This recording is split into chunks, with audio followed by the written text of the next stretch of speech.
hello. Happy Salah to all our Muslims faithful. Yes, today is Eid al-Fitr. How is the celebration going? I know that in the north in Abuja, everywhere is actually boosting right now. Of course, all leads to Eid grand for the final prayer after the fasting. And of course, today also, the world was celebrating World Siblings Day as well. Have you talked to your siblings? People are busy. People don't have time for each other. We know some are pretty close, but some you'll be shocked that over the past few months, a lot of people have not spoken with their siblings. Still, where to call your sibling today? And of course, today also the world celebrates, encouraging Young Writer Day. Do you know any young writer, any young person who is actually interested in writing? Please do well to encourage them. Welcome. This is Wake Up Nigeria, broadcasting live from our Srtv studio here in Delta. Of course, we already have Abuja and Edo seated.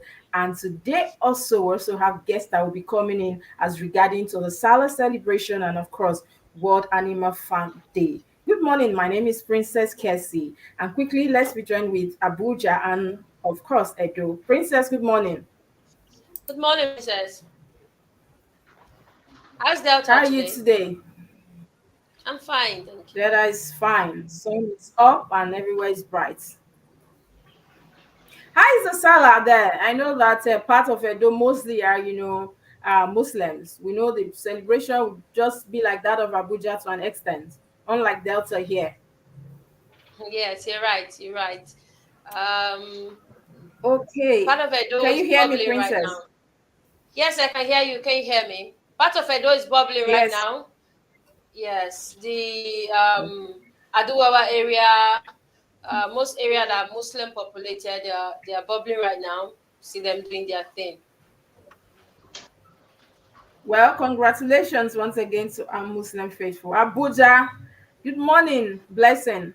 Good morning, Princess. How you doing? Blessing, are you there? Yes, I'm I can very hear well, you. thank Good you. How is morning, Abuja Princess. today? Well, Abuja is I fine. The can see roads you are are ready for the Salah. Yes, I am. Well, the roads are actually blocked today. I stood by the road for more than 40-50 minutes before I could get a cab to work. Okay. Okay, I know that after the show, definitely you're going to be you're going to meet your people now, of course, to have fun. Today is Salah and it's usually very interesting in Abuja. If I were to Yes, be around, it's from house to house, door to door. That's how we roll there because we yes. know that the celebration will be massive after the Eid prayer. Anyway, and another thing in Abuja, a day like this is that the roads will be free, no traffic, no hiccup. You just go straight to where you're going to, even though sometimes it's very difficult, to get public vehicles. Anyway, thanks for being on the show today. How is what's happening with Wike before we move forward? What's happening in FCT generally? Well, Wike, like I always say, he is where he is. Um, for Abuja, I would say that the road constructions they're moving smoothly. The bridge around the Apo Bridge, I would commend the contractors, or should I say, Wike. It was completed in a hurry, yes, and many road constructions around the city. So basically, that's what's happening here. Well, that is pretty good. I came to Abuja so many years ago. I met that road the way I left it as well. So if it's being rushed, I think that's a very good move. It will ease the traffic around that area. Anyway, we have this morning, like I said, today is World Animal Farm Day. And so we have this morning with us as well, Fejiro Comfort Ogenekere. She's a farmer. And of course, she's a young one at that. Good morning, ma'am. Good morning. Yes, how are you Good today? You're morning. quite Can you hear young me? and you are into farming. I can see you even around you're there in the farm. How is it like, the experience, being a farmer? Well, being a farmer is a beautiful one. It's peaceful and quite challenging, yes. It was a very beautiful experience.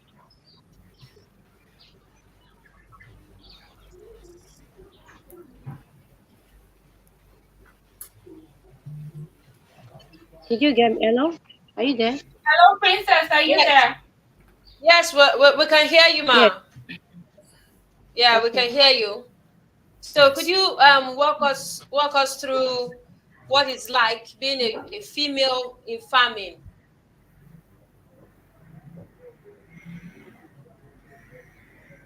Hello, Right. ma'am. For Can you some, hear me? yes, and for some reason the network is challenging this morning from Delta, and then Yeah. Edo is pretty good, and I'm sure Mrs. Fejiro is still in Delta, so we're gonna try to listen to one another for some time before anything. So, Princess asked a question, Madam Fejiro. I said, is it what does it take? How did you feel to be a young farmer How and a woman is like that? it like as a female in farming? Yes, a woman farmer, a Yes. young girl farming. It's not really a female. You're a young lady in farming. That's quite interesting. In or some, we get a lot of no's as being a woman. Hmm. It's not like when you're a man, everybody thinks we lack confidence, we lack what it takes, but it's kind of challenging though, but it's a very wonderful journey for me and it's a very beautiful one.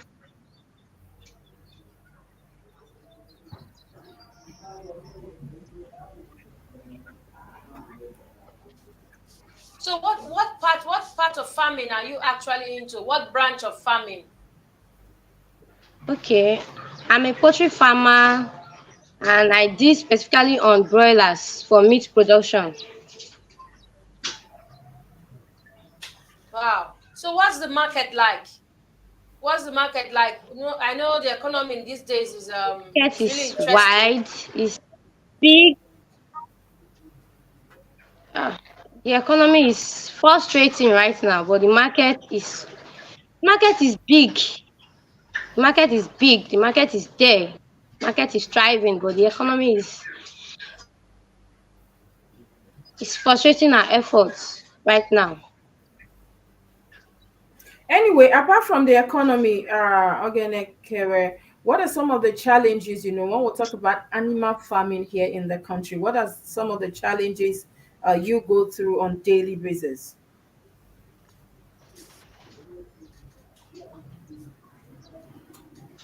Okay, network is not.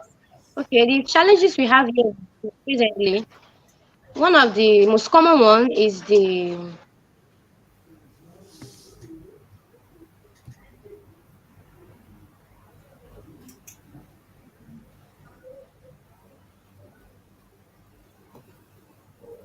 I don't know if it's my network or her network, but I'm I can hear you. actually I think struggling. it's her network. It's her network. We can hear you. Okay. Okay, so her network is not very good. Well, I think we move forward until we're able to hear her very well because of time, because we'll be joined also later. Malam will be joining us as regarding to Salah, the significance of today. Uh, Abuja, please, can we go through some of the papers we already have? Okay, so we'll move straight to the punch. The big story says rising naira value. Presidency backs Cardoso, vows further clampdown on racketeers. Agencies will step up enforcement against racketeers to ensure Nigerians are not cheated. That is coming from the presidency. Tinubu financial engineer expects stronger naira in the first quarter of 2025, spokesman tells Nigerians. Eid el Fitr, let's build Nigeria together, Tinubu and governors, senators tell Nigerians. Falcons play goalless with South Africa, qualify for Olympics. Dealers demand 850 naira per litre diesel as Dangote marketers meet. Coastal road project not wasteful, Umahi slams Atiku. Fire raises 14 Lagos market buildings, 4 structures collapse. Ondo, APC panel screens Ayeditatiwa and Akin Perinwa 14 others on Friday. Gunmen kill 5 in Benue. 17 victims get mass burial. Impeachment. Shaibu writes CIN APC members warn against ex-deputy governor's return. This is all for the Punch. Okay, we have quite a lot coming in from the Punch. But there's something very disturbing, a fire, inferno, that is very peculiar with Lagos markets. I don't know for whatever reasons, but we've seen that before now. It has always been from one fire, and these fires are always in the marketplaces. So let's yes, go Okay, ahead. I just wanted to say that the fire actually started from a penthouse, close to a penthouse that had like a printing press. It was said that I read on it this morning. The man was putting fuel or diesel rather in the generator while it was on, and so it caught fire. Can you imagine? I don't know. People are not just even scared. I don't think I can even do that. I've seen also here in this town where somebody went to buy fuel as well. He didn't turn off the engine, the ignition, and they were selling fuel. The next thing, fire just exploded, and that's why the whole filling station, was caught in that fire, and people died as well. So I think when it's even advisable sometimes when you're using your gen, and maybe the fuel gets finished at some point, you have more to use. It's even advisable that you allow the generator to be cold to an extent before you now start pouring fuel on it. I just think that Nigerians sometimes we could be careless. Look at these structures, look at this massive fire here, and we're talking about a time where economy is very down. People are just already feeling the weight of this economy, and then look at the fire, four buildings, shops. How many shops? And Lagos shops, they can be small, they can be tight. Everybody wants to own the shop, and you can imagine the goods, the amount of money that would have been gone. It's really sad. And another thing, Princess, what do we do? Each time we have issues like this, where fires, the other time we saw on Incha Market, and most time they don't have nothing like uh sometimes the state government do come and assist. But we know also there was a time I did interview some people from Ekiti after a massive fire like this, and they did say that the money did not actually get to them because the state government individuals started donating to them. But they are always the head, the committee, and all that used to spearhead these things, and the money did not even get to the market people. What do you think can be done? Another thing, let's talk about incident like this, and of course how this kind of people can be helped, or what can we do? I think what we should just do is encourage marketers to take up insurance scheme, because when stuffs like this happen, you cannot always wait for the government to come and give you money to get back on your feet. And even no matter how much the government try, how much can they give you? And we know that you have greedy people, cabals, and all that wanting to hijack these monies. We've had market fire incidents, many in Benin, and we've also had the same challenge where government come up, give money, and the market women, the traders, all complain the same thing, that the money actually did not get to them. So which brings me back to the point that this fire, sometimes we cannot avoid them. They will still happen because of negligence, one thing or the other.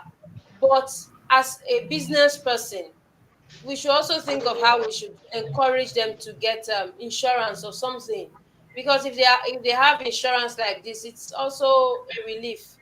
That one, they can go and have put like an ownership mentality to, I want something back, this has happened.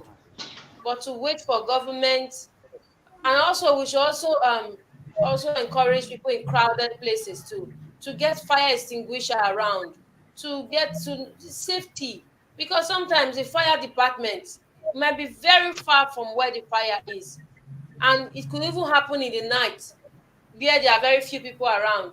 No fire extinguisher, nothing. Is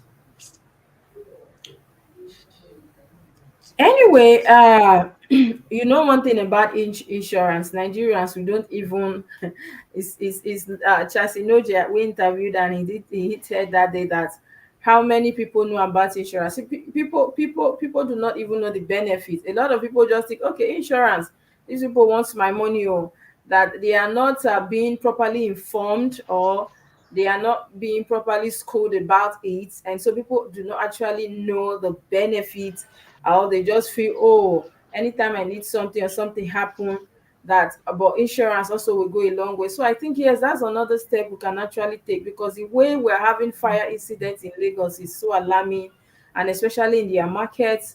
Look at the amount of goods that would have been lost, and the people starting all over. Certainly it's not going to be easy on them. Welcome back, Mrs. Ogenekewe. Can you hear us now, ma'am? Okay, I think her network also, or was still having issues with her network. All right, there are other issues here on the punch. We need to talk on as well. We have quite a lot of stories here, and the president also on Eid Fitri. Let's build Nigeria together. Tinubu, governors, senators tell Nigerians. Okay, Nigerians, the president is actually appealing to us to build together. And the main story here, Princess, rising naira value. Presidency backs Cardoso vows further clampdown on racketeers. We know that the naira, I think that's one thing recently we've seen that, I don't know, is it credit to the president or to Cardoso or to financial expert, but that's something we've seen recently that is actually making me happy, Nigerians happy. The naira is actually gaining strength. But another thing, Princess, even at that, we know that there's something that's peculiar here in Nigeria. Once anything goes up, it's hardly, hardly that thing will come down again. What do we do? it's a people thing, like I always say.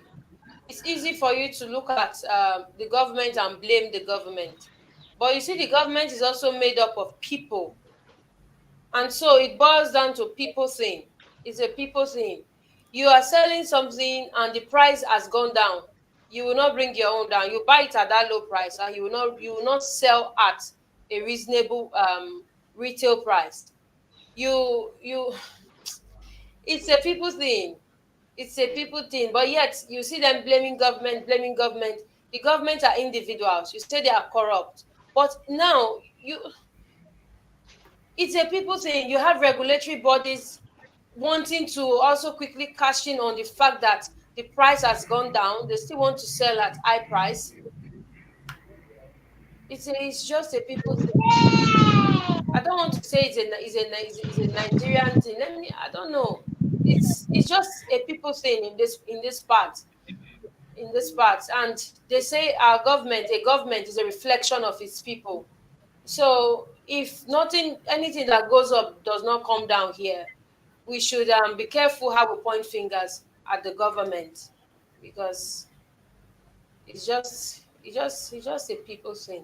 Anyway, it's quite disheartening, Princess. Most time, even people, you will see somebody. I know of people here, like a lady across the fence. I think my sister used to go and buy fruit from her, or maybe I don't know what they're trading. So she kept complaining that that woman is always saying, is the dollar rate? Or I say, where dollar day? She's only going to a bush market around that is not barely 300 naira away from here to buy her fruits from the farmer. So who is talking about dollar here? And so we just laugh over it. So, and that's why you see that this is actually affecting us. People will still buy new goods with that normally the dollar rate is coming down. So if you go to buy new goods, apparently some of these imported goods as well, we also reduce. But people will keep lying that no, it's old stock I have. I've spent so much money, so I have to sell off the old stock and all that. And I think we're not even helping ourselves as well. And then also, Blessing, what's happening in Benue? There's a story here. Government kill five in Benue. 17 victims get mass burial. Immediately I got to that story, I became weak because the killings in Benue, it did not start today, and I just feel like it's almost like it's normal to hear these stories, but these are lives that get lost each time a massacre like this happens. I really do not have the details of the story, but again, it will still be some maybe if it's not herdsmen, they said gunmen, it could still be uh, maybe communal clashes and all of that. But these killings, I really do not know. I'm really hoping that the state vigilante or the state policing and something will really come and it will help curb most of these killings in the state. Well, we do hope so too, because we really sympathize with Benue. A lot of the states, Benue, Kaduna, and the rest, they are really going through a lot. I brought one time in Abuja, I brought an analyst, somebody from Benue, and we shared some of the images there. You see that most of the community where the guy is from is actually decided there is no structure one standing in that community. Everything has been brought down. And so the guy has been calling, has been crying. He's always in Abuja, going from one, group to another, trying to call on government, trying to call on security agencies. So we keep hoping, especially state policing or community policing as well. That will help to an extent, because these people know the tribe, the culture, the environs and all that. So I think that will also go a long way, like you said. And Princess, just before we move from Punch, there's a story here that says impeachment. Tribal rights CJN APC members won against ex deputy governor's return. What's happening in your Yes, state? there were riots yesterday. There were riots yesterday Really? in yeah, in Edo North. There were banners, placards, people complaining because the ex-deputy governor, the just impeached deputy governor Shaibu, he went to visit the APC chairman, which is from Edo North, and obviously it indicates that he wants to decamp to APC, and APC youth and members started protesting that they don't want him in APC. And according to some of the placards and banners that were put up, that APC is not a refugee camp and they don't want him there. So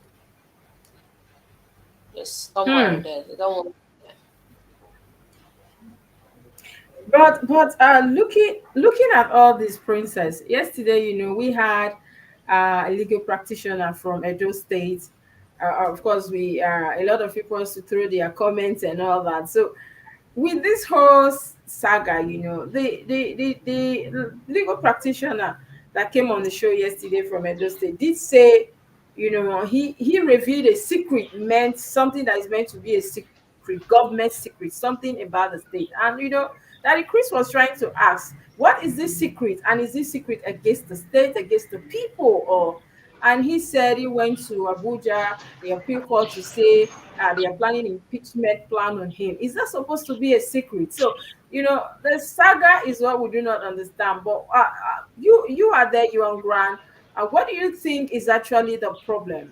We know that it's been back and forth, but we are here. There's impeachment. It's no longer there. We have a new deputy governor. But what do you think actually led? What was his offense?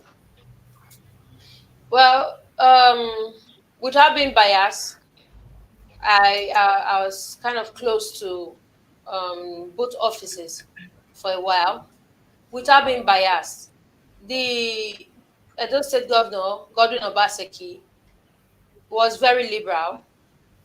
It's very rare in Nigerian governance where a governor gives lots of liberties to the deputy, and deputy was really strong. The deputy governor's office was really strong in Edo State, but along the line, when they were coming back for re-election, the governor the ex deputy governor, they were all in APC. They were all elected from APC in their first tenure. So coming back in the second tenure, they already had a fallout with APC. So they all had to move to PDP.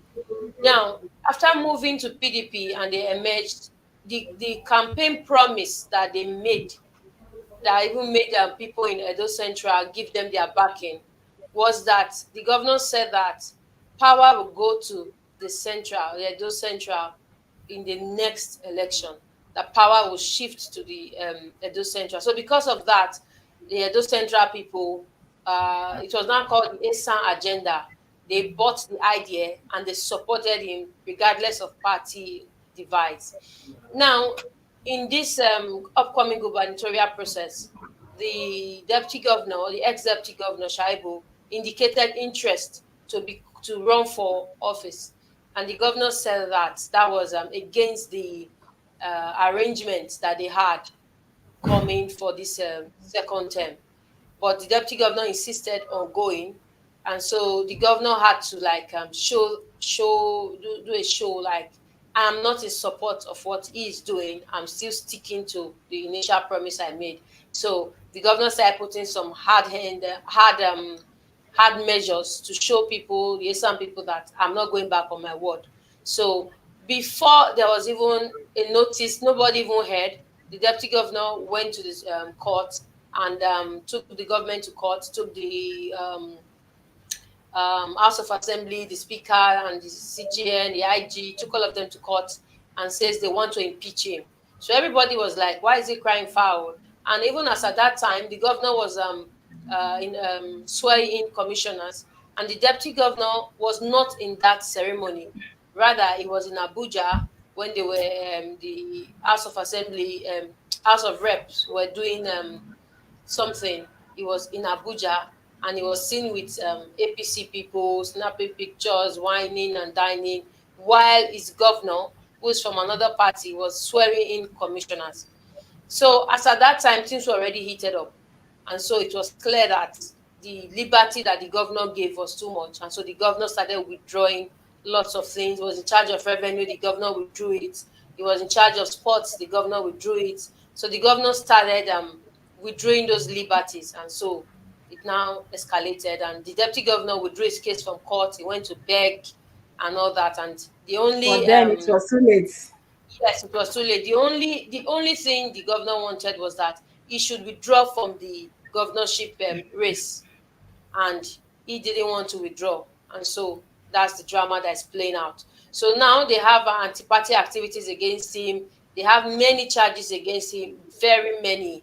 So whatever made him cry foul when they had not even let the cat out of the bag, obviously that is what they have followed through on now. So they just allowed the whole thing to die down, and then he did not withdraw from the race. He even went ahead. He had parallel primaries, and he just kept adding to it. He went to the PDP secretariat in Abuja, stormed there and demanded for certificate of return, dragging the party here and there, and the governor is just showing his hand.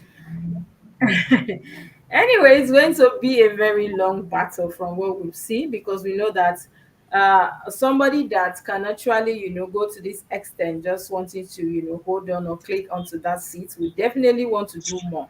We'll get back to that story, because there's a lot more I need to hear from you as well. I need to know from Edo State. But we already have Mrs. Oyenekere Comfort Fejiro here.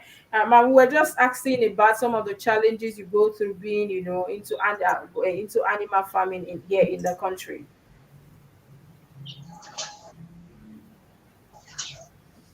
Can you hear us, ma'am?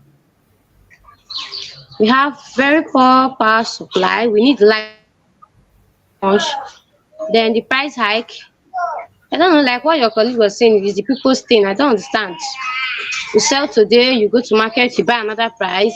The dollar is crashing, price is not crashing. I don't get it. So it's a very big challenge in our industry right now. We do have this disease outbreak that we can't control. Disease outbreak is one of our major challenges right now in Nigeria here as farmers.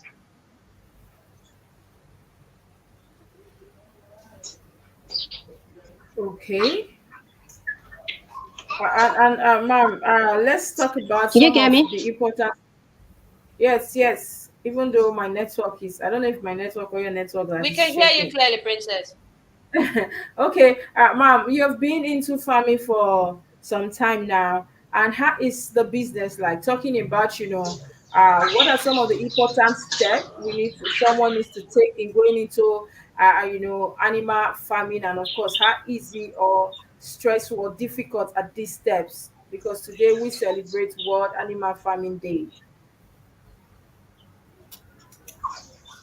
Okay, some of the steps as going into farming as a beginner, you must first of all acquire the rightful knowledge, and you must have passion for it. You must have passion for it, and you must always seek for help at every point in time. When you find yourself in a particular situation you are not too conversant with, you must seek for help immediately, all the time.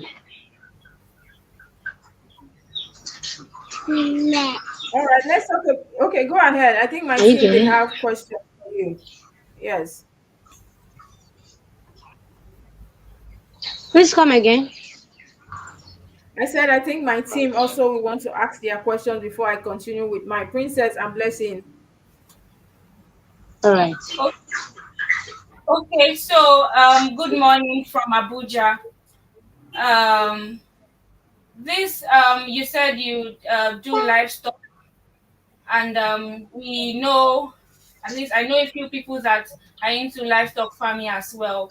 We know the how the price of feed have gone, and how it's been feeding livestock. Have you tried to look at alternative? I can't hear you. Can you come again? Can you hear me? I think I can hear you now. Okay. I was saying that I know quite a few people that do livestock farming as well, and I've heard them complaining of the hike in the price of feeds um, for the animals. Now, have you tried to look at alternative ways of feeding your livestock?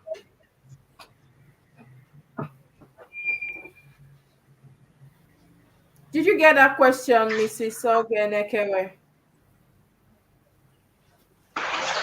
Okay, her network is really a problem. I think still having issues with the uh her network. Can you hear us now, ma'am? Yes, I can hear you. Can you hear Okay, me? blessing. Can you I take can that hear you from question here. again? Did you hear her question? No, I didn't get the question.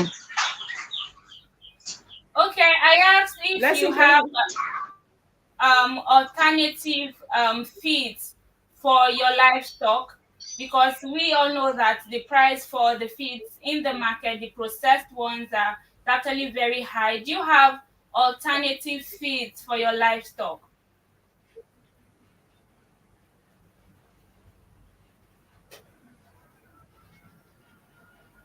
Okay, our network is not Network is very bad. friendly. Yes, our My network is I very bad. But anyway, we proceed until we're able to hear her very well. Yes, I was going to ask you as well, Princess.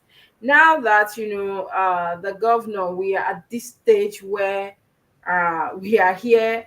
I think even APC is now saying here is not a dumping ground. You get. What do you think at this point? A lot of people, like the CROPP in Edo State, a lot of other experts also are saying the chief judge was biased. That was a judgment based on the manipulative nature of Obaseki. These are the accusations. They are on the news. And so, what do you think? The governor at this point, do you think there's still any hope, even though the lawyer did affirm yesterday that he can actually go still proceed to a higher court? Well, from my experience and from the polity, the ground, the things on ground, I don't think anything can be done.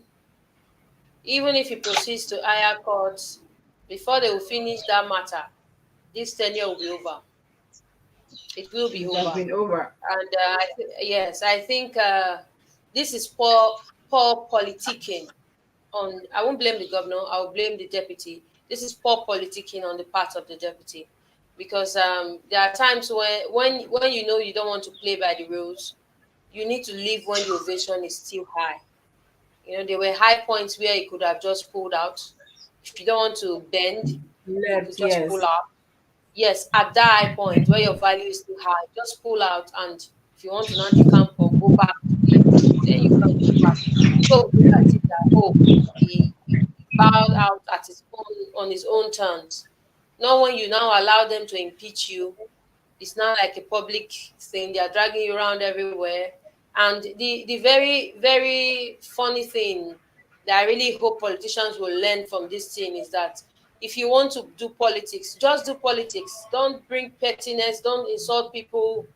Just campaign your own. Now, this APC chairman that he went to meet, that the picture was everywhere yesterday, is the same person that came to complain that Shaibu sent talks to arrest him, and before you know, he found himself in police station, and in the process, his gold Rolex wristwatch was stolen, and he saw the wristwatch on Shaibu's hand in a conference. So Shaibu Hmm. stole his wristwatch, and it was it was really quite it was quite messy. I'll try and see if I can dig up those videos, and it was everywhere on social media.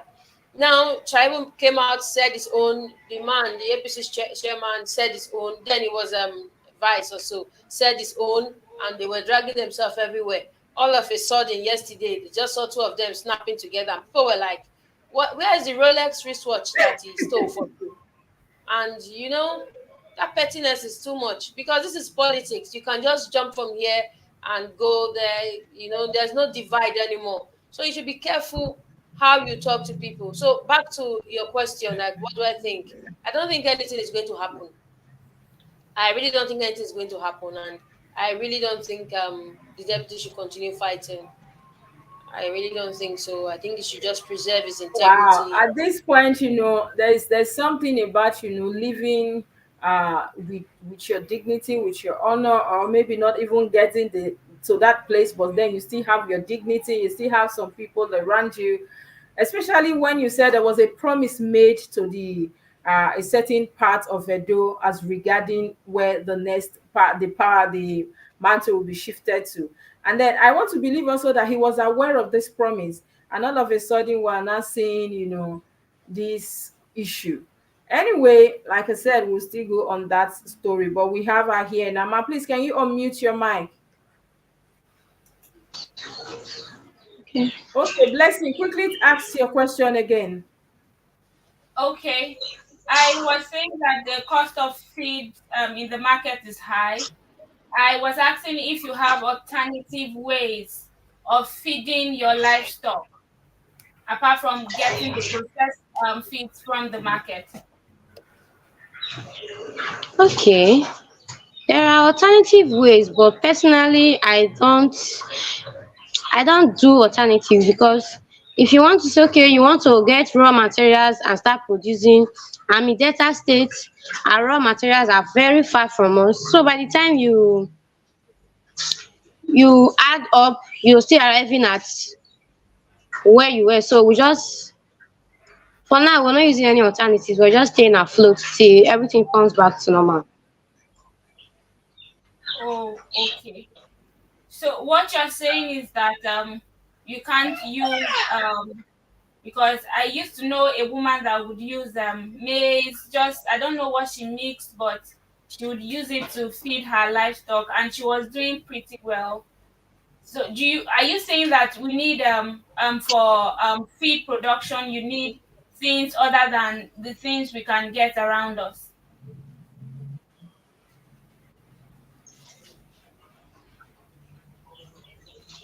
Please come again, I didn't Hmm. get that. I said I back then I knew a woman that would I don't know how she did it, but she used, I know that there was corn, maize in what she mixed. That's how she did it, and she used it to feed her livestock. I think that what you need to use are basically maybe things you can find around, maybe things like maize or something, something, something. So now, from you now, you're saying that we need other than these things to actually process feeds for livestock.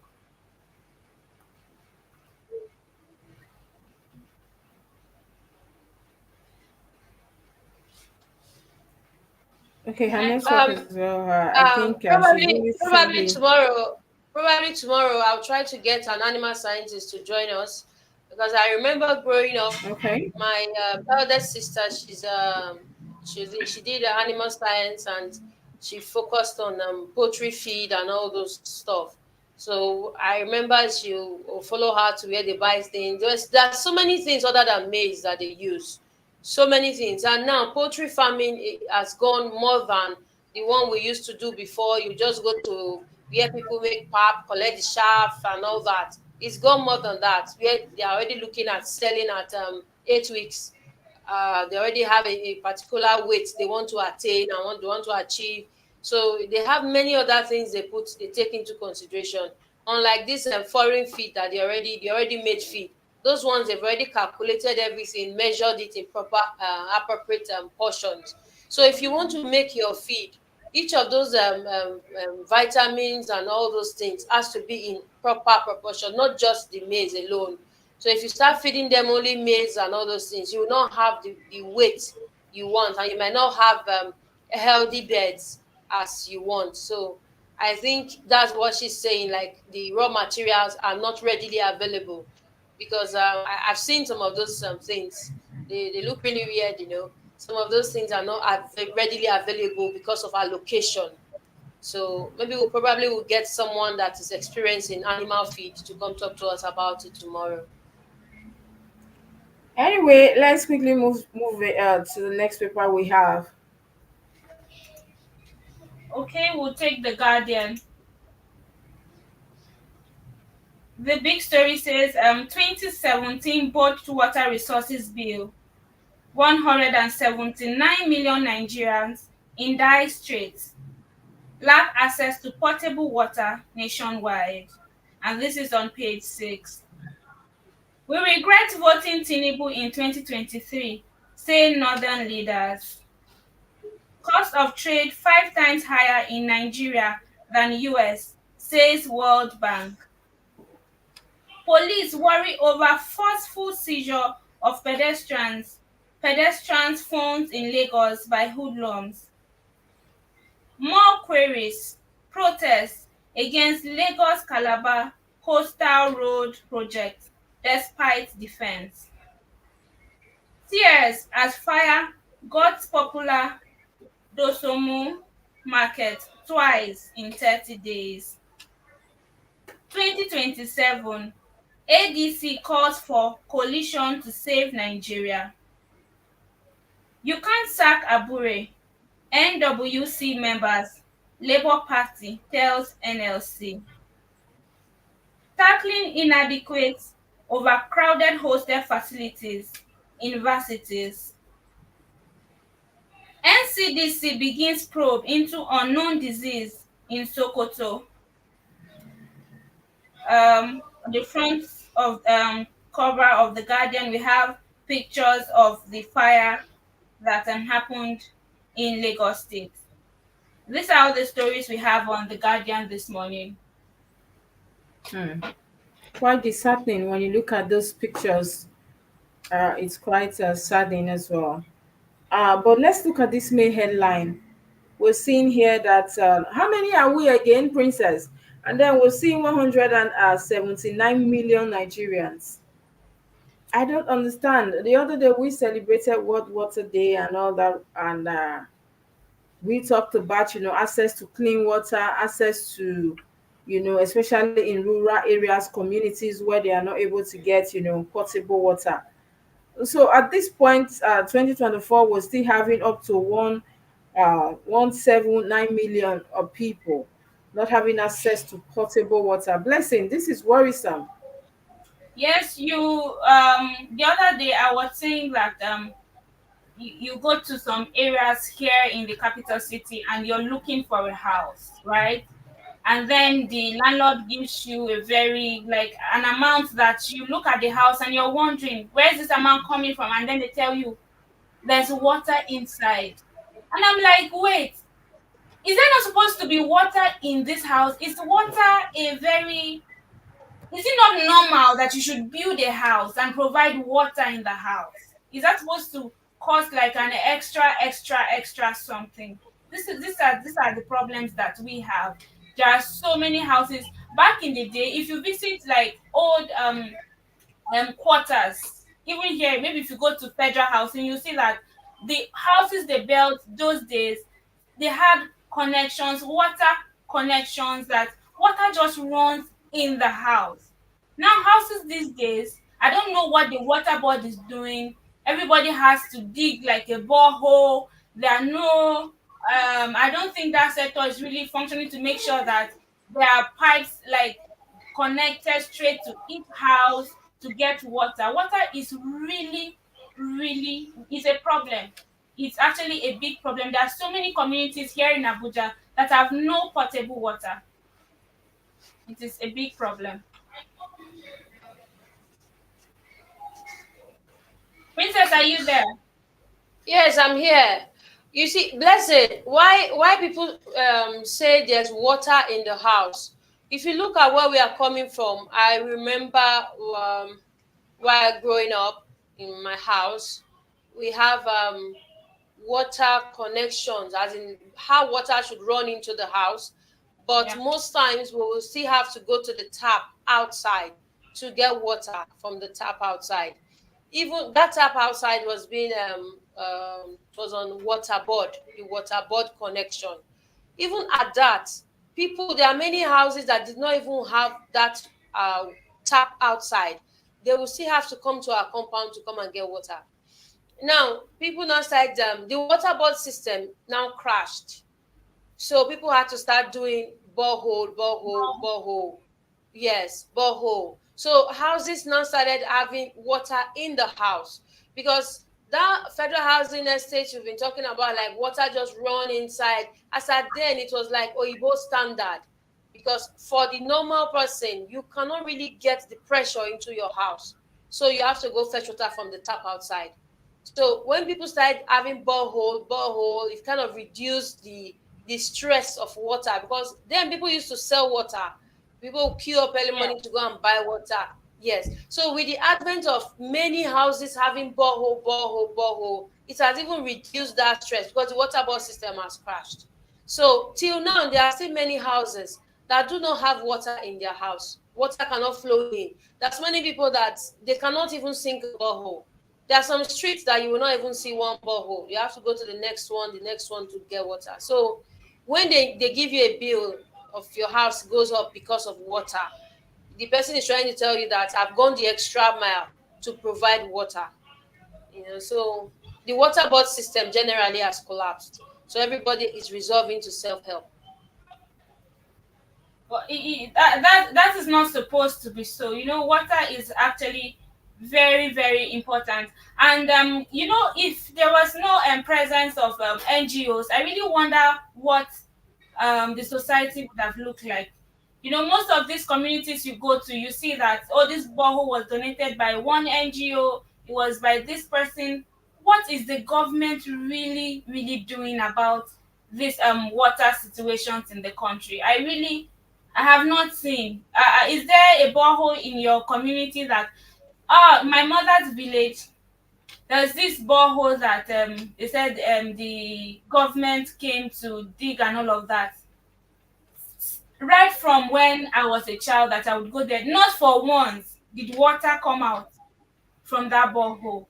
And another NGO came and they dug a borehole, and I was like, did the government not do their findings? Did they just come and just dig a borehole somewhere where water is not?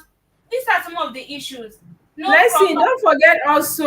don't forget also that sometimes these contracts are given to, independent contractors. These things are given to people to do, and they just do them halfway. They don't mind. They just take the money. So it's on our government to always, checkmate these people. Because I know, of course, the government might not be able to go to your mother's village to check whether that thing is working, but because we know that we have dubious people in system.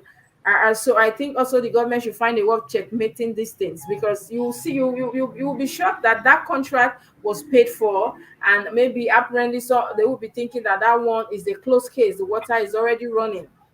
And also, I know there is this, water, is it borehole, this very big tank in my street in Abuja. And I know it was during campaign that they had to put it there. I don't know who they actually put it there for, but sometimes when there is no light, they are not able to pump water. You see people actually going there to fetch water. And it got to a point, it wasn't not even up to like 6 months. It was, I think, something like five taps, big taps, and before you know, they were broken. I don't know. People will always misuse such public things, and it was there for over 2 years. Nobody actually went there again to fix it or anything. So these are some of the issues as well. I think government should find a way of checkmating these independent contractors. Some of them, they will do half project. They don't mind. They just do whatever they want, and of course they go their way. Mrs. Ogenekere Fejiro, you're welcome back, ma'am. You need to unmute your sound. We cannot hear you. Okay. How is it Yes, now? yes, yeah, it's okay now. So she actually asked a question. You did reply to that question. But what are you into? Let's even start from there. And how is the market like here in the parts of the country where you are? Okay, I'm into broiler production. I do broilers for meat purpose only. And the market has been steady, it's open, it's big, there is steady demand. There's a steady demand in the market. So you can say the market is okay in this But our when the part. market, you say the market is okay, princess. How do we marry or relate? The market is okay, and yet you do broilers. Let's talk about, if you go to the market now, I want to believe, princess, you bought broiler for Easter now for sure, because me, I did not celebrate Easter. I want to believe you actually bought a lot of chicken. So how is it like? Let's talk about the economy, and of course, somebody that has been into it for a long time. We know that something you used to get at this point. Because my colleague in Abuja was trying to ask you that sometimes, there are, optional way you can get the feed. I know that my our tenant here some time ago, she was into poultry, and so sometimes she looked for not the feed. She was not even using the feed, like Princess said she's going to bring an expert.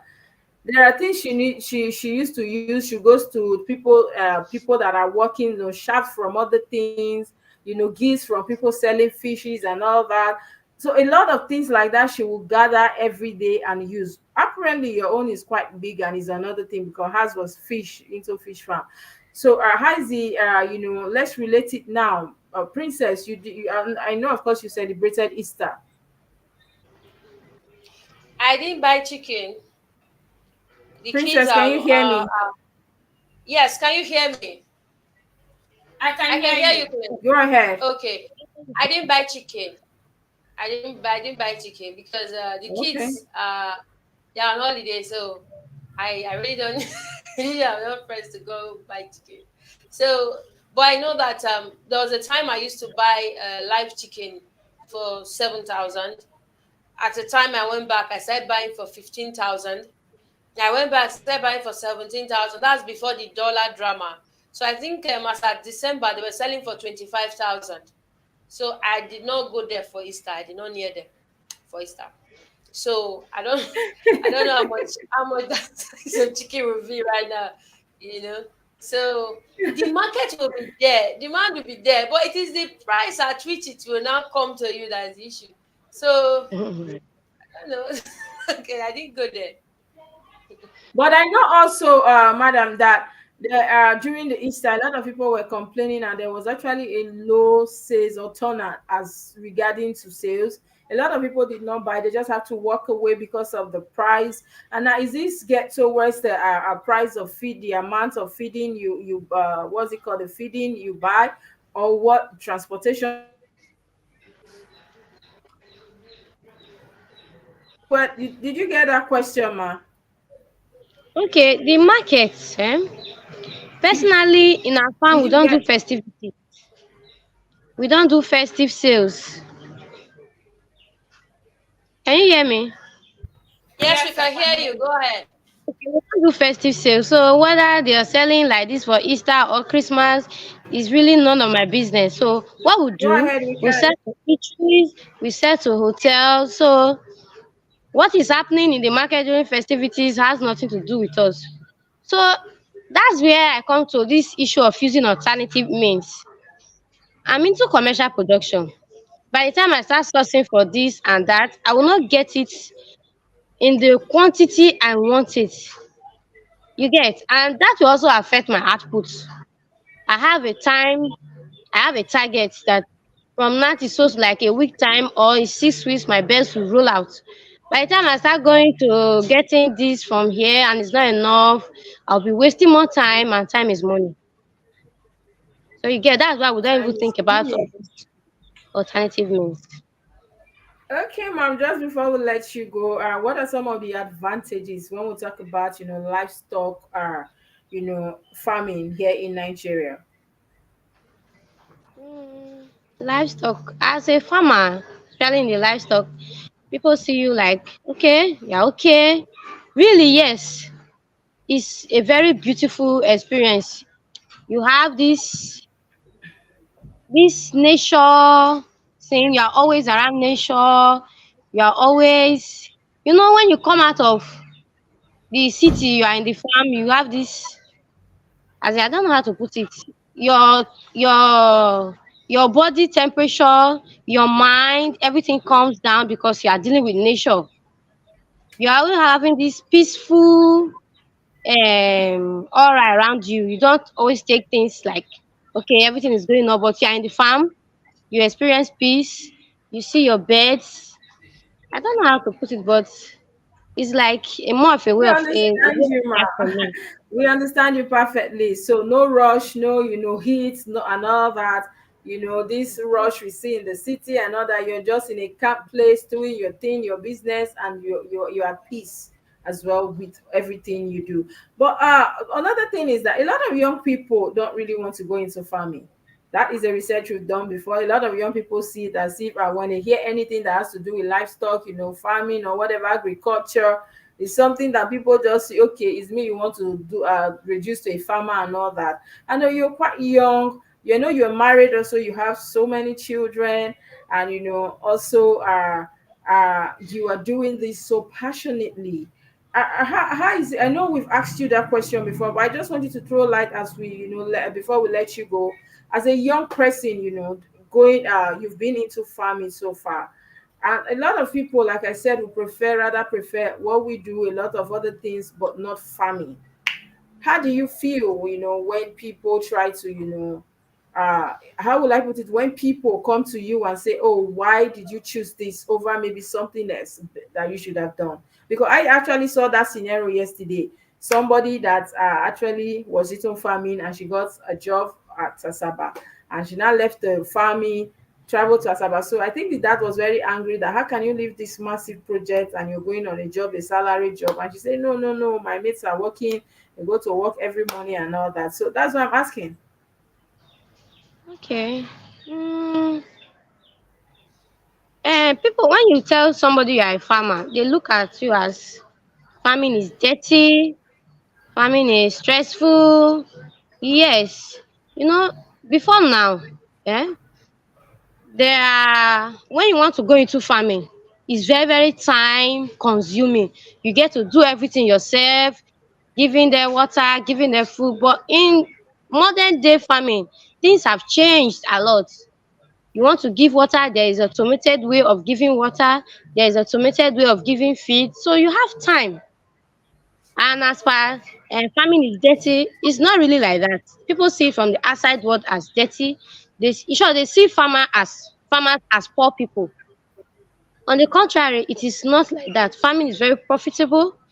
In short, if I want to go and look for a job right now, ah, that means the person will have to pay me a very reasonable amount for me to be leaving what I'm doing here and going to do another thing. Then I'll have my own time to bond with family, and I can leave my farm and travel. Yes, because of modern technology. I have workers here, I have ways of monitoring the farm even when I'm far away. Before now, it was not like that. You have to be here all the time. Maybe fear of they will not do things Well, right, in your bed. But now things have advanced a lot. You can travel away from the farm and still see what's going on in the farm. We have automated drinkers, we have automated feeder. You can just go there in 30 minutes, you do what you want to do and you leave. So things have changed a lot, I think, and people are not aware of how things have changed. That's why they still see us as poor, they see us as dirty. No, it's not like that. Farming is very profitable. If I want to go and look for a job right now, it means maybe you'll be paying me like maybe 1.5 or 2 million monthly. I will consider even leaving my farm for anything. So farming is beautiful. I advise young people to go more into farming, like me. feasible here in I hope Nigeria. I answered your question. Let's talk about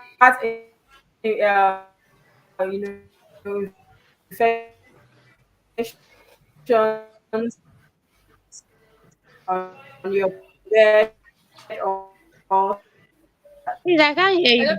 anything Your that phone, It's has. check breaking. your network. Could you check your network, please? It's breaking. Okay, can you hear me now? Yes, we Loud Better, and can. yes. clear. I was just going to ask her before she leaves that what about something that has to do with infections, anything? How do you treat them? How do you take care of them as regarding to infections or anything that has to do with bird flu or what's the name, anything like that, diseases and all that. Okay. We have like per bird flu. Bird flu is a it's kind of an advanced disease outbreak. So what we do, we just look for a way to prevent it from getting to where you are. But eventually it Okay. gets to your farm, we have means of trying to caution the effect. Gradually it dies down. Then as for other infections, we have drugs, we have veterinary drugs we apply once in a while to keep them at bay. Or if it Okay. happens, we also have drugs to treat them before we roll them out for market. Wow, thank you so very much, ma'am, for being on the show this morning with us, for taking our time to be here. Thanks. Of course, we're proud of you. You're a young person. You're doing amazingly well, doing exploits in your sector, in farming. We're proud of you, and we hope that young people will see this and also have the interest as well. Viewers, we've been on the show with Mrs. Ofejiro Comfort Ogenekere. She's a farmer. She's into animals, and of course, she's doing pretty well in that field. Thank you so very much, ma'am. We appreciate your time. Thank you for having me. And so we'll go on a quick break, viewers. This is Wake Up Nigeria. Well, let's go on a quick break. Don't go anywhere. Stay with us. We'll be right back after the break, of course, to continue with the newspaper reviews. Ooh la la! The second edition of the Nigerian Week London 2024 is here. It's another blend of arts and culture, entertainment, business, and networking activities. A week-long extravaganza showcasing the best of Nigerian music, dance, craft, fashion, and businesses. Taking place at the prestigious Lighthouse Theatre, 262-274 Camberwell Road, London, SE5 OAY. Date 22nd to 28 July 2024. Tickets are available at eventbrite.com. For partnership and sponsorship, please visit superiorradioandtelevision.com. Or call +4407 459 513 619 or +4420 3623 8755. Email info@superiorradioandtelevision.com or visit our website www.superiorradioandtelevision.com/Nigerian Week 2024. Come and experience a nation's culture that resides in the heart and in the soul of its people. You're welcome back from that quick break. This is Wake Up Nigerian SRTV. There's a story here you read, Blessing, that says we regret. Let me be very sure. We regret voting Tinubu in 2023, says Northern leaders. Leader. Princess, what do you make of that statement? Is it too early to regret, or they have actually have the right to regret? Well, I think they are not children, and by now we should all be responsible people to take responsibility for our actions. The Northern Bloc is the biggest part. They decide the sway where elections come in. And they sat down in their wisdom and decided that this is where it should sway to. So we should live with the consequences of our actions. Like, they should not come and disturb people and regret in public. If something is bad, fix it. There's nothing to regret. There's nothing to regret. The deed has been done. They have made their choice. They have made their choice, and they They stood by have to it live with independent it. of vote. Yes, they have to live with it. There's no regret. There's nothing to regret. Yes, Like Nigerians, we say they, we are in this together, and are here we did. yeah. So we are in this together. Anyway, Nigerians have a way of. I remember during Tinubu, Buhari as well. It's a way of, oh, we regretted this, we regretted that, and now we're here again. Is the same thing. Even though the president keeps telling us we should relax, the economy is going to stabilize, things are going to be okay. And the other day I saw that was it which some a group actually proposed what was that, 550 per meter to Dangote refinery, and I was like, okay,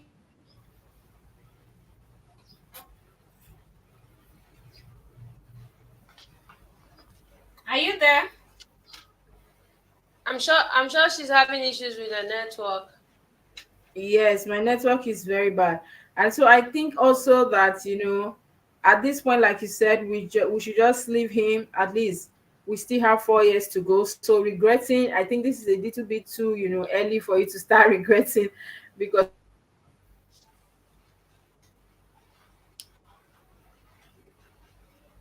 you have to, just stay put for a while. Anyway, there's another story here that is What? quite disturbing, Blessing, that are tackling inadequate. Can you hear me? Yes, I can hear Yes, we you. can. Yeah, there's another story here that say tackling inadequate, overcrowded hostel facilities in varsities. Blessing, what can we Hmm. do? This is actually, I am happy that this is coming up because the hostels, the Nigerian varsity hostels are really, really crowded. You have a small room with over 8, 10 people, and it's really not conducive. So it's a good thing that they want to look into it. That would help. Staying in the hostel helps the students to concentrate and on their studies more. I think it's a good thing that they want to look into it and tackle it because it is actually a problem. The issue of overcrowding in our our varsities hostel, it is not like it is the management that causes this overcrowding. There are other factors that also contribute to it. You have squatters, and there are reasons why people squat. Maybe economy also affects people. There are people that cannot afford to pay for hostel facility. There are some people that cannot afford to pay and rent outside off campus. So they have to now look for places to squat. So if the hostel facilities, no matter how much it is, how many, if the price is not affordable, if it is not easily accessible to people, you will still have this overcrowding, because if they cannot pay, they will squat. So if a room is like maybe like the common room, those big ones, is like maybe 8 or 10 people, you expect that it's going to be like a hall, like a dormitory kind of a hall. and the school will not allocate more than the number of beds there. But when you go there, you might see times two the people to the number of beds. So it's not the varsity that is actually doing that. There are other factors that are involved. So if they look into building more hostels, well, it could also reduce it. But we should also look at this student loans. It will help.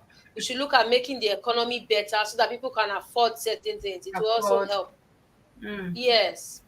Yes.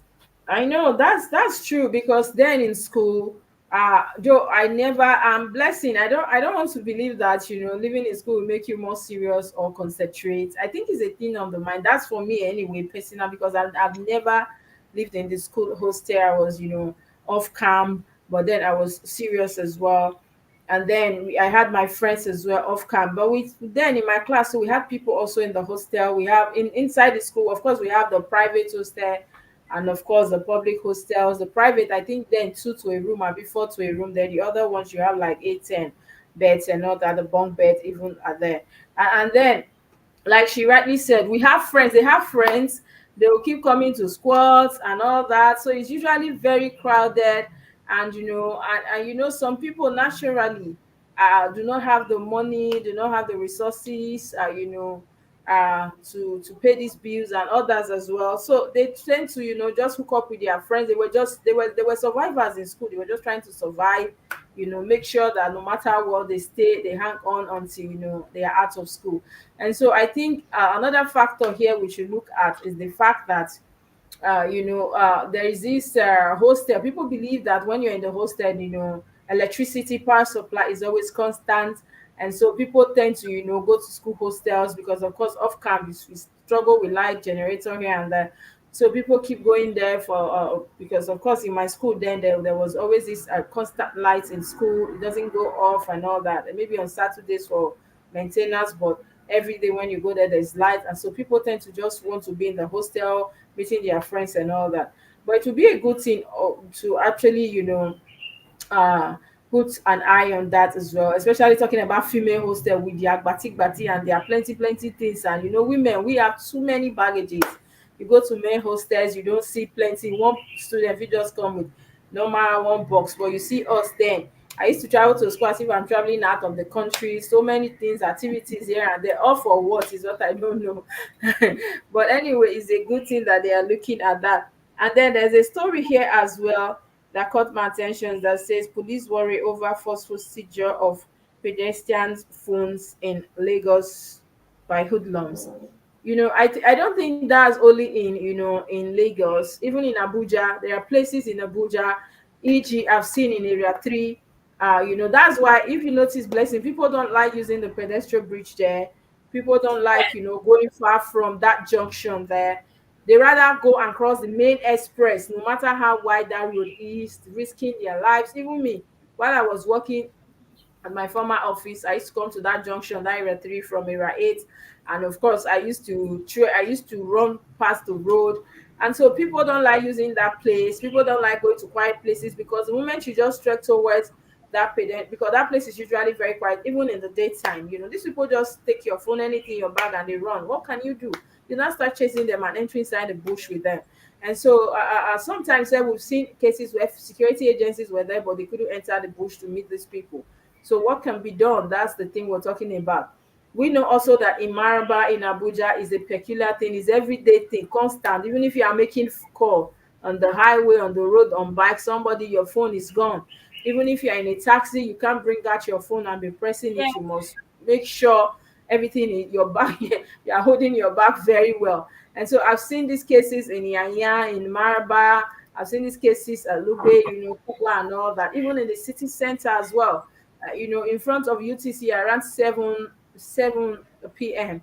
My IT guy, the phones and everything he was holding, his phones he was even repairing, even including my phone, his Samsung was forcefully taking the bag and all that. So I don't think it has to, it's peculiar to Lagos alone. And so I think as security agencies, it's quite risky when people can no longer work. You enter taxi is one chance. You decide to trek also is problem. So that's one issue I really want the security agencies to tackle. And we move on quickly to the next paper we have. Okay, we'll take the Tribune. The big story here says Eid el Fit. Tinubu calls for unity to build Nigeria. President Atiku, Obi, and governors can greet Muslims. Security agencies deploy personnel nationwide. This is on page 3. We have UBA gross earnings rises by 143%. Profit hits 757.5 billion naira. Declares 2.13 kobo final dividend. NLC lacks power to sack Abure. Others, LP. Why Olakuleyin can't be enthroned as Olubadan now. That's coming from Kingmakers. And you can find that story on page 29. Dollar bribery allegation. Kanu assembles 15 witnesses for Ganduje, wife, 6 others trial. Arraignment fixed for April 17th. And this is on page 6. Disregard calls for PDP chairman's resignation. Reps minority caucus. Rainstorm displaces 3,000. Affects over 100 houses in Kogi community.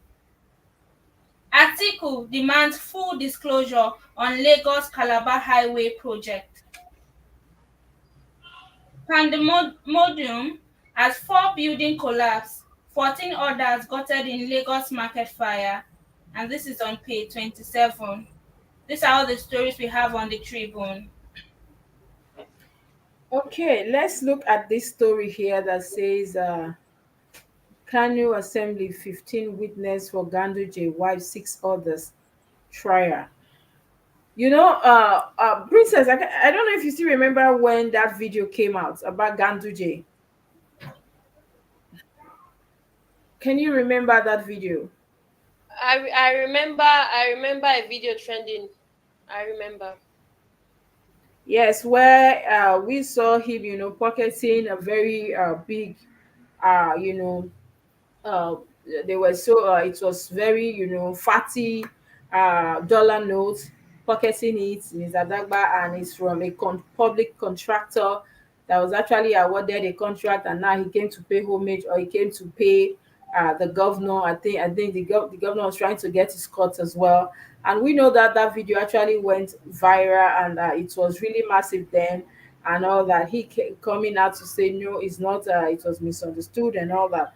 And we know that also the governor, the sitting governor right now, is not in good terms with Ganduje. They've been, throwing tantrums. They've been back and forth, and now we see that we are back at this issue. There's something in politics, that I don't understand. That is just a personal opinion, is what I was trying to tell the head of information that came yesterday from Labour, Nigerian Labour Congress. There's something about politicians. There's something about public offices. I think, in as much as I know he will definitely go for be dragged for this dollar thing again the moment he's out of office. We know that also the governor, this sitting governor, is having a personal beef with Ganduje. And we said yesterday that it would be okay if people are you're having issues with people, don't politicize it. That is just my own. And with the way the governor is facing Ganduje right now, even though we know that, of course, when you leave office, you're going to explain what you have been doing for 8 years. I think they will lack concentration in that office. All they care about, I'm talking about Governor State, the governor in Kano State. I've seen so far that coming into power is from one person to another. It's as if he wrote down the list of people he's going to be tracking down. And we saw that also with the president, even our dear president, the moment he came in, Bode just left the country, that, okay, I know this one will come after me. And that is what we're seeing with the CBN.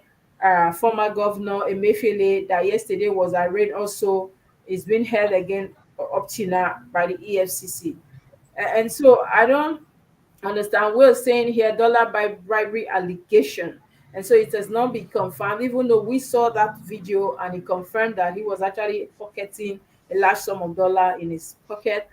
But I'm thinking also, what do you think, Princess? Our politicians, they Yes, lack, they spend so much time, in trying to get back at people rather than, focusing on the that's states. why I said, like I always say, it's a people thing. It's a personal thing. And when you never really know a person until you give that person power and money. Now, when they come into power, if you don't have good character, it's like they give a gun to a child, and then you just feel like, I have the power and I will deal with this person. you know so they start going after the person, and if you check, people who do these things, they've been doing it before. It's just that now they have the ultimate power to do and undo. And why it is still called an allegation, like we all know, you cannot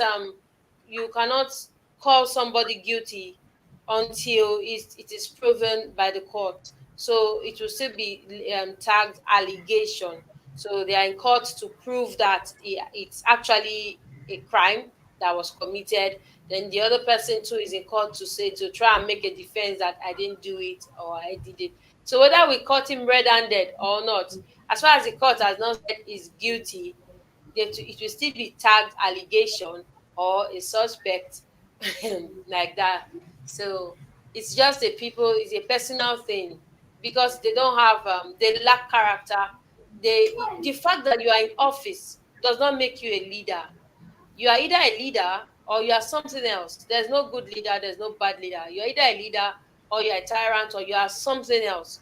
A leader is somebody that has character, somebody that can lead, somebody that can put the people first. So if you are not putting the people first and you are in office, you are just a man in power in office, not a leader. So most of these people that are elected into office are actually not leaders. They are just people in power. And so the power brings to bear, to the fore, their personal flaws, character flaws. So that's why you see politicians attacking themselves, even small ones. They don't even know that they should come and do politics and market their people. They just come and curse each other, come and write rubbish publications, attacking personality and all those things. Then after a while, like the case in Edona, you go and be eating together. What about those things that you have said? Said. Because you have power, you just, you know, like you said, it doesn't make sense. It doesn't make sense that because you have power, yeah, let's go after this person. This person offended me, right? And you start picking on them. Is that why you are there? You are voted there to lead, to make the lives of the people better. You are distracting yourself, or you obviously you don't know what you're doing there. You are just chasing after people, hunting people, witch hunting people because you have power. So you're just a man in power, not a leader. And they should not forget also that when they leave, also the searchlights will be on them. What you sow, you reap. And there's a story here that says, quite a sad one, that says rainstorm displaces 3,000, affects over one. Rainstorm displaces 3,000, affects over 100 houses in Kogi community. We saw also that last year we had this major massive flooding in Kogi state. At a point, people could not travel from, the south down to, to the north or to the middle belt. They couldn't cross over to Abuja, and even two story building uh, was submerged. And now we're seeing that people are being displaced. And funny enough, do you know that some of these people that were displaced, then they've not been able to go back to their homes. They are still in IDP camps. And then we're not seeing that now a lot are being displaced. What do we do about flooding? These are a natural stuff that we cannot stop. But what can we as a people do as well? Hmm. No, and the rain has not even started. it's just beginning, and at the beginning we're having this number displaced already. Can only imagine what will happen when the rains come back fully. It is it is quite sad. For me, I think that there are actually swampy areas. But again, you know why I wouldn't even make that point boldly is that you can't tell someone to leave their house when you have not provided an alternative. So I can't really say that. But blessing, can do you think government? We know that people in Kogi that were this. Let me use Kogi as a case study because we had major flooding there from the last floodings. Do you think Kogi, we had numbers of people, thousands of them? Do you think the government will be able to provide, housing or a scheme for them, accommodation for all these people? I don't think so. Personally, I don't think so. And let's not forget also that some of these houses were actually washed away by flood, some of them destroyed, broken, and all that. And I'm worried because each time, if you notice, I don't know, I'm going to look for that report and send across to the group if I'm able to find it. I know that nine mates or nine mates. There are times they used to send that report warnings about ahead of floodings here and Yeah, there. yeah. And so state government also are supposed to, and individuals, that's why we talk about make way for drainage, the drainage system and all that. Let there be flow. At the end of the day, you see people blocking. There are places you go to. I saw a video of Anambra state governor moving around the state, was quarreling with people. This is where water is supposed to pass. Why are you blocking it and all that? So these are some of the issues. I think with the people as well, we have a lot to do. We know very well that this place is a waterway, and then we'll come to block it for one reason or the other. I think that is another major problem we have. I'm very worried about Lagos, uh, Kogi, and Bayelsa, some other few states. We know that they are prone to Anyway, as well. Okay, Benue as well. We know that they are prone to floodings, and now we've not even seen proper rain. So we're already seeing these numbers displaced and houses, 100 houses affected. So imagine these houses now already being flooded at this morning. What happens when we get to noon or evening, as regarding to rains or flooding? So I think this is another issue that the government also needs to look at critically. We cannot have people meeting people at IDPs over issue that would have been resolved or tackled before time. And another thing is that these people that have their houses, submerged by flood the last time, what's the possibility that the flood is not going to go meet them there again this year? Especially when the areas are prone to flooding, So I don't even think so. What's the way forward? I think that's why we still have a lot of them at the IDP camps, because the area they actually built, they built on waterway, or areas that are prone to flooding. Anyway, we keep campaigning. We keep saying individuals as well. Let's take it from individuals with the people. Let's start from us. Make ways for water passage and all that.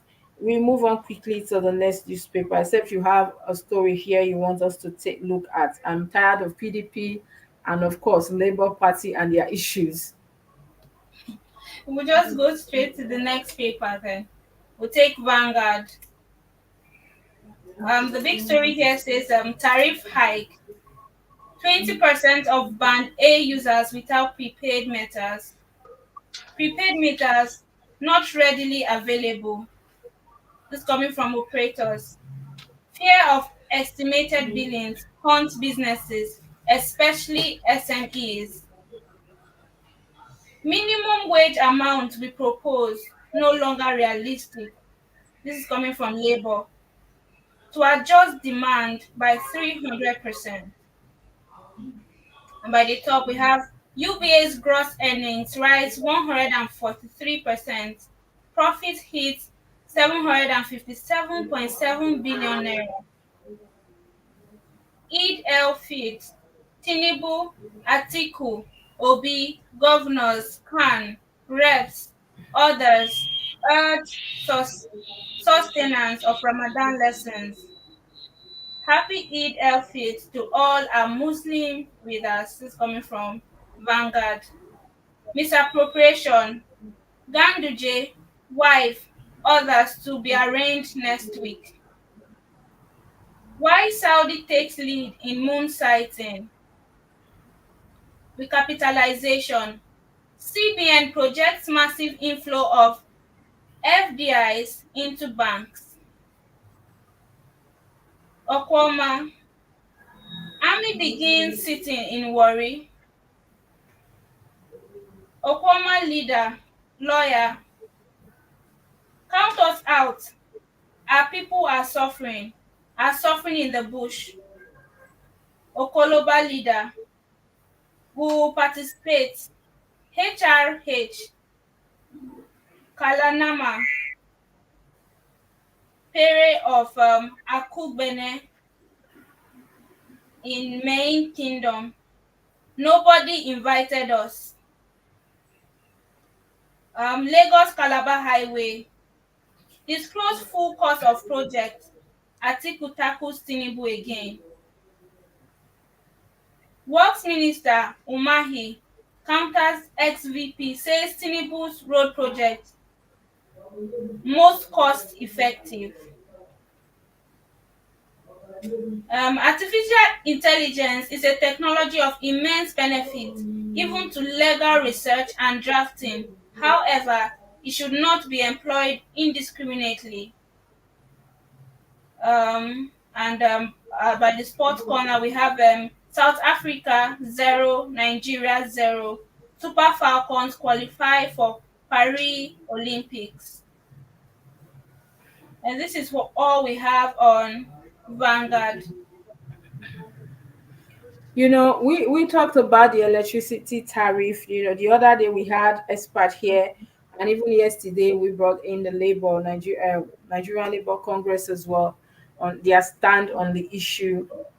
And we'll see here that tariff hike 20% of band A users without prepaid meters.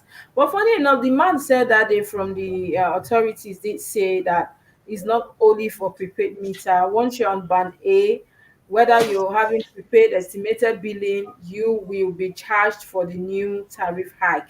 So I don't think it has to do with like what the man said. It's not about whether you're using prepaid or estimated billing. The moment you're categorized or you fall into that category of band A, that means you are, you to pay more for electricity. And we know that even though everybody's frying at it, it's not even realistic. I know that. Like I was asking the man that how can this house be having light and the neighbor is not having? And he said yes, some people have special line, commercial line, and all that. So the time of supply may be different, and of course the hour of supply may be different as well. Let's talk about Okoma killing now. Army board begins sittings in worry. It's quite worrisome that up till now, Princess, up till now, the other day on the show, we brought in somebody as well, and of course, from the information I got yesterday, I actually called the head of security here last night, and he did say up till now the army have not, when they went to Asaba for that meeting with the generals, they agreed that okay, for you to be able to pass aid across to these people in the forest to pass through, you have to take permission. You have to write to the headquarters in Port Harcourt, which they actually have done, but no response yet. Princess, what do you think we can do at this point? Because these people are still there. Kudos to Vanguard that is always bringing us updates on them. Of course, they we saw their pictures, images some days ago. They are eating palm nuts, palm fruit. That's the only thing. No water, no food. A lot of them have died also from, hunger, thirst, and of course, snake bites and other diseases and infections as well. So we keep waiting on this army or the authorities to agree to sit, knowing fully well that cases in Nigeria or committees set up or issues like this would definitely take time. People have been proposing, let these people go home while you carry out your investigations. And if you look at the pictures that we saw face to face with them in that forest, we didn't even see any young man there. It's just women and children. the army, they are making it look like an ethnic purging. My people say that when you tie somebody to a tree in the morning when people are going to farm and they ask you, why is this person tied here? You say, this is his offense. They'll be like, yeah, tie him very well. In short, break his head. But when they are coming back from the market in the evening and the person is still tied to that tree, they will not start blaming you that, is this not too much? You know, I agree that the army were aggrieved, and so they used a very hard hand. And everybody, I personally, I was like, well, you don't touch an army person like that and all that. But this is evening time, and people are returning from the market now. This tight knot, not allowing people to pass, not allowing people to aid, not allowing people to go back to their homes, not even allowing them the liberty to grieve, because right now I cannot imagine the emotional state of those people. They have lost loved ones, they have lost their home, they have lost so much. Not even allowing them the liberty to bury their dead, the liberty to even grieve. It's just too much. It's too much. Not talking less of the fact that you are not even allowing contact, people to go help them. Even in international climes, there's a ceasefire and people can still go in very hot zone where both sides are shooting. Now, talk less of this. I think whatever sitting, whatever board that is being held, whatever committee that is being set up, these people in the bush, these people should not be denied access to aid. They should not be denied access to meeting other people. They are Nigerians. They are Nigerians. They have the right to life. They have the right to live, and people have a right to see them. They are not prisoners. They are even prisoners have a right to visit us sometimes. This one is unexplainable. I don't know how to. I don't even know where to begin. It's quite disheartening, and funny enough, it's big. People outside Delta State, they've moved on. The army, they've been buried, compensation maybe paid to them, and it's as if nothing happened. But people actually are forgetting the fact that that's why I say thanks to Vanguard, because people actually are forgetting the fact that people are still stuck there. They are caged there in the forest, and it's more even heartbreaking that the meeting they had with the army some days ago in Asaba, the army are not saying that you will have to go to right to the headquarters, to give the go ahead for you to be able to assess, bring aid to these people. And my question was, are you bringing the aid to them in their community, or you're going to the forest and they will remain there as if though they are animals? And because we talk about food, a human being actually need food, water to survive. You need that to sustain yourself. And these people have been deprived this going to 30 days now, and then nothing is being done. If not for Vanguard, people are just moving on as if nothing is happening. It's so heartbreaking when you look at the pictures. These people are very old people, little children. I can't imagine somebody staying under the rain, under the sun. You're cold, you can't get help, you're hungry, no help.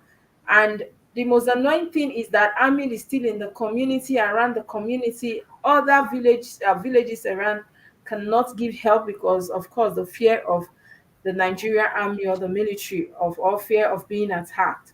And so I really think that whatever needs to be done, they need to do it really quick for you know these people to come back home.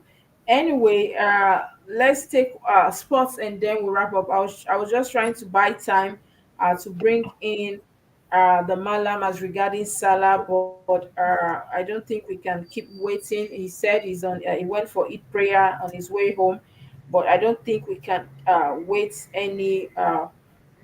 anymore. So let's look at the sports and then we quickly wrap up the show. Okay, Princess from Yes, Edo. Blessing.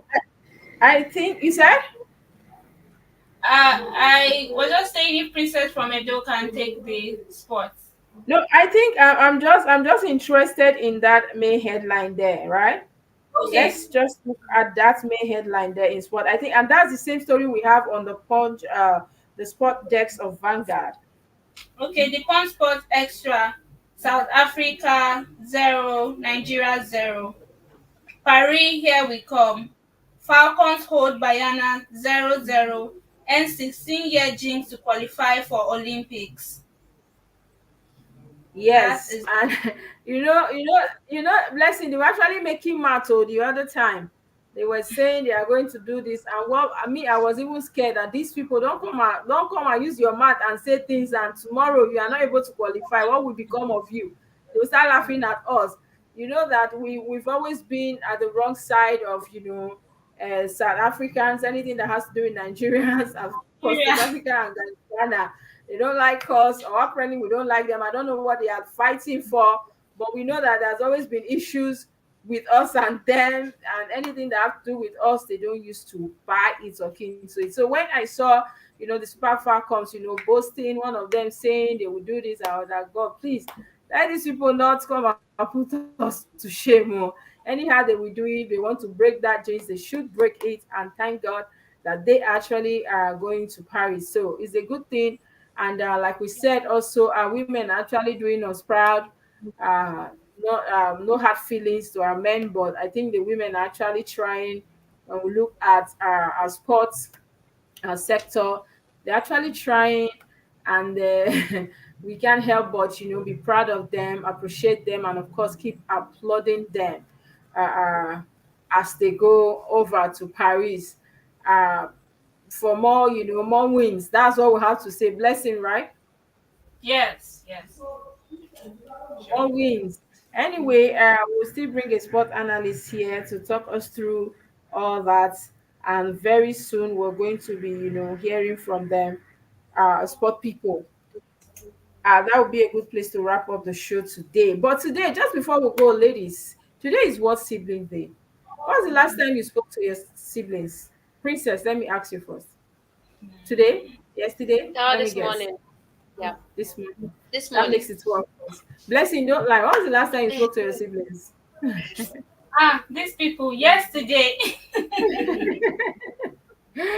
Okay, so today is actually what siblings day. All you can do is show them love, tell them you love them. Just go and say, I love you so much for just being my sibling. We are the best. And they may be wondering because a lot of people They don't will know ask about. for money. If I didn't tell any of them that, they will just ask me to send money.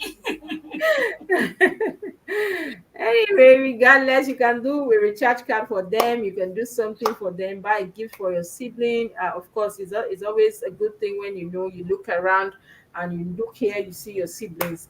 I don't know how the world would be like. Of course, we know people that are don't have siblings, the only child of their parents, and they can tell you that story is not actually a very nice one. Even though some of them are being pampered, I have quite a lot of them. My brother got married to one like that, and of course I have friends like that as well.